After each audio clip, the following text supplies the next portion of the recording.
మనం ఇంత డబ్బు సంపద అని దాదాపు 300 వీడియోలు చేసాం. అవునండి. అయినా సరే ఇక్కడ ఏం జరుగుతుందంటే మనకి ఈ చిత్రం, ఇప్పుడు క్లాస్కి చాలామంది స్టూడెంట్స్ వస్తారు. వచ్చినప్పుడు మనం ఒక క్వశ్చన్ వేస్తాం, మీకు ఎంత డబ్బు కావాలి అని ఒక క్వశ్చన్ వేస్తాం.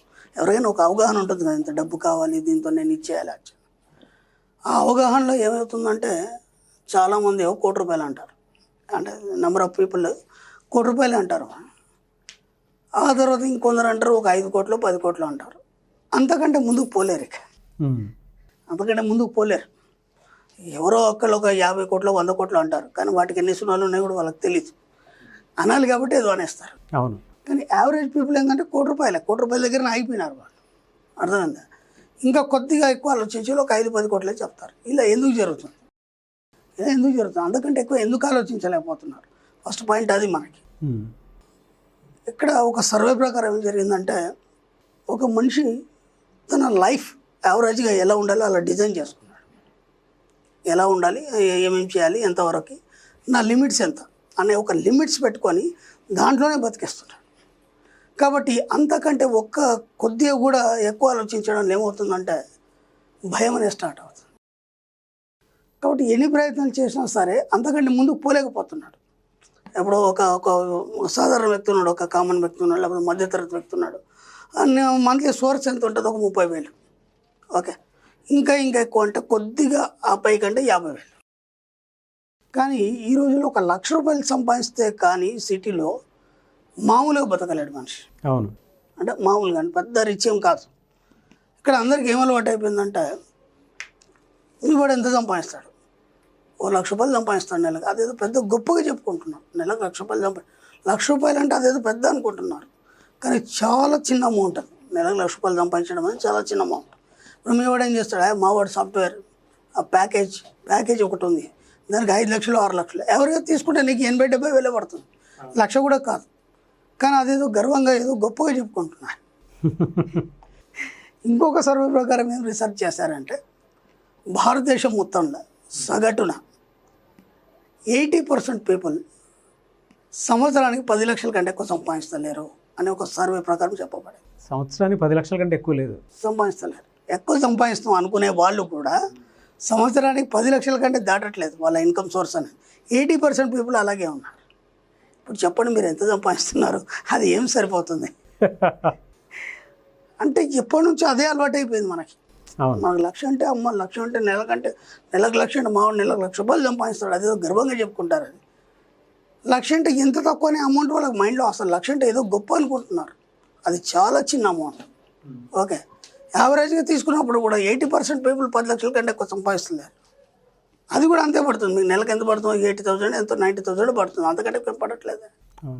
కాబట్టి ఇంకా మిగతా ఖర్చులో వాళ్ళు తీసుకుంటే అంతకంటే ఎక్కువ సంపాదిస్తున్నారు. కనీసం నెలకి ఒక 20 లక్షలు, సంవత్సరానికి ఒక 20 లక్షలు సంపాదిస్తానే ఆలోచన మీకు ఎందుకు రాలేదు? దానికి ఎందుకు రావట్లేదంటే భయం అనేది ఇంకా మనిషిలోంచి బయటికి పోవట్లేదు. ఎందుకంటే డబ్బు అనగానే ఒక రకమైనటువంటి భయం పట్టుకొని పీడిస్తుంది. ఆ భయం నుంచి ఎప్పుడైతే మనిషి బయటపడతాడో అంతకంటే ఎక్కువ సంపాదించడానికి సిద్ధంగా ఉంటాడు. మనం కొన్ని వర్డ్స్ చెప్పుకున్నాం, నేను ఎంతైనా సంపాదించగలను, నేను ఎంతైనా ఖర్చు పెట్టగలను, నేను ఎంతైనా బేర్ చేయగలను, నేను ఎంత డబ్బు నేను హ్యాండిల్ చేయగలను. ఇవి చెప్పుకోవడానికి మాత్రమే.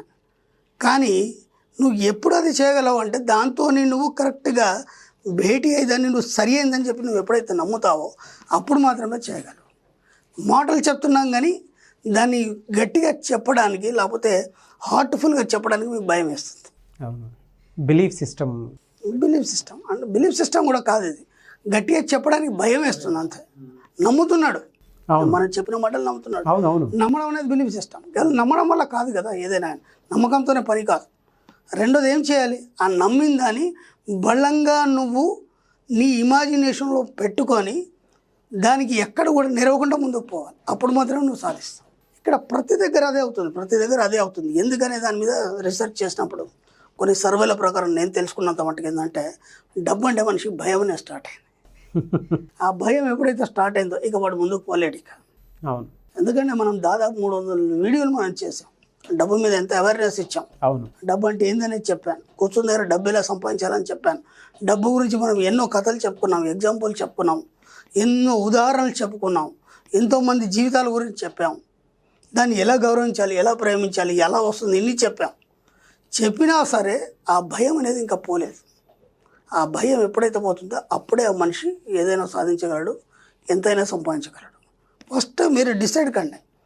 మీరు ఇప్పుడు యావరేజ్ ప్రకారం అందరి మైండ్ ఎక్కడ సెట్ అయింది? అదే 10 లక్షల మీదే, లేదంటే యావరేజ్కి ఇంత అని సెట్ అయిపోయింది. ఆ యావరేజ్ అనేది తీసేయండి. నేను ఇంతకుముందు కూడా నేను కొన్ని చెప్పాను వీడియోలో. మీరు ఎలాగానే బిజినెస్లో కూర్చుంటారు, మీ షాప్లో కూర్చుంటారు, మీరు నెలకి ఎంత లెక్కేస్తారు? ఇప్పుడు ఒక ఫ్రెండ్ అడిగాడు, లేకపోతే మీ ఎవరైనా పర్సన్స్తో మాట్లాడినప్పుడు ఏమంటారు? నెలకు ఎంత వస్తుంది, రోజుకి ఎంత వస్తుందనే మాట్లాడతారు. మీరేం చెప్తారు? యావరేజ్ ఇంత వస్తుందనే చెప్తారు. దాదాపు 10-15 సంవత్సరాల నుంచి వ్యాపారం చేస్తున్నారు. ఆయా కాలమాన పరిస్థితులను బట్టి మీ ఇన్కమ్ సోర్స్ పెరగాలి. కానీ ఆ పెరిగిన ఇన్కమ్ కూడా మీరు యావరేజ్ అనే చెప్తున్నారు. బాగా గుర్తుంచుకోండి, పెరిగిన ఇన్కమ్ని కూడా మీరు యావరేజ్ అనే చెప్తున్నారు. ఎందుకంటే ఇంతకుముందు ఉన్న రేట్లు ఇప్పుడు లేవు. అవును, ఇప్పుడు రేట్లు పెరిగినప్పుడు నీ ఇన్కమ్ కూడా పెరిగింది. కానీ ఆ రేట్లు పెరిగడానికి ఇన్కమ్ పెరిగేదైతే పెరిగిందో అది లెవెల్ చూసుకొని మళ్ళీ యావరేజ్ అంటున్నారు మీరు. ఇప్పుడు అర్థమైందా? అర్థమైంది. మీకు అక్కడ రేట్లు పెరిగినప్పుడు ఇక్కడ ఇన్కమ్ సోర్స్ పెరగాలి. అది పెరిగినట్టుగా మీకు కనిపించట్లేదు, ఎందుకంటే ఇప్పుడు పెరిగిన దాన్ని బట్టి అది యావరేజ్గా కనిపిస్తుంది. యావరేజ్ని మీరు డిసైడ్ చేస్తున్నారు. ఆ దాని నుంచి ముందు బయటపడి యావరేజ్ని పక్కన పెట్టండి, ఒక లిమిట్ అనేది పక్కన పెట్టండి. పెట్టేసి ఈరోజు ఒక 5,000 వచ్చింది, రేపు నేను 10,000 రూపాయలు నేను సంపాదించినందుకు విశ్వానికి కృతజ్ఞత. సరిపోయింది. రేపుగా ఎల్లుండా ఇంకొక 1 వీక్ 10,000 ఖచ్చితంగా వస్తుంది. ఆ తర్వాత ఇంకా కొద్ది అమౌంట్ పెంచండి, ఇంకా కొద్ది అమౌంట్. అలా ఏమవుతుంది, అప్పుడు మీ ఇన్కమ్ సోర్స్ అనేది పెరుగుతుంది. ఇది కాకుండా మనకు అందరికీ ఏమైపోయిందంటే యావరేజ్ ఒకటి అలవాటు అయిపోయింది. దాన్ని అక్కడికే ఫిక్స్ చేసి మన సబ్కాన్షియస్ మైండ్కి అదే కాన్షియన్స్ ఇవ్వడం వల్ల మీ ఇన్కమ్ సోర్స్ అనేది పెరగట్లేదు. కాబట్టి ఎప్పుడైనా కానీ ₹1,00,000 సంపాదిస్తున్నాడు మావాడు నెలకి, చాలా గొప్పవాడు, అట్లాంటిది ఏం లేదు. కోట్లలో సంపాదించే వాళ్ళు ఉన్నారు. అదే ఏజ్ ఉన్న వాళ్ళు ఎంతోమంది ఉన్నారు కోట్లలో సంపాదించేవాళ్ళు.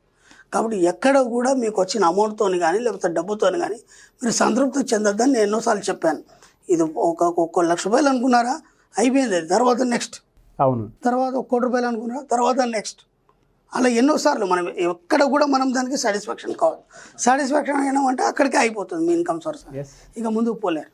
కాబట్టి ఇది మైండ్లో పెట్టుకొని యావరేజ్ని పక్క పెట్టేసి డబ్బు మీద దృష్టి పెట్టండి. ఎంత వీలైతే అంత సంపాదించే ప్రయత్నంలో ఉంటే మీరు ఎంత కోరుకుంటే అంత విషయం ఇవ్వడం అనేది మొదలవుతుంది. డెఫినెట్గా సార్.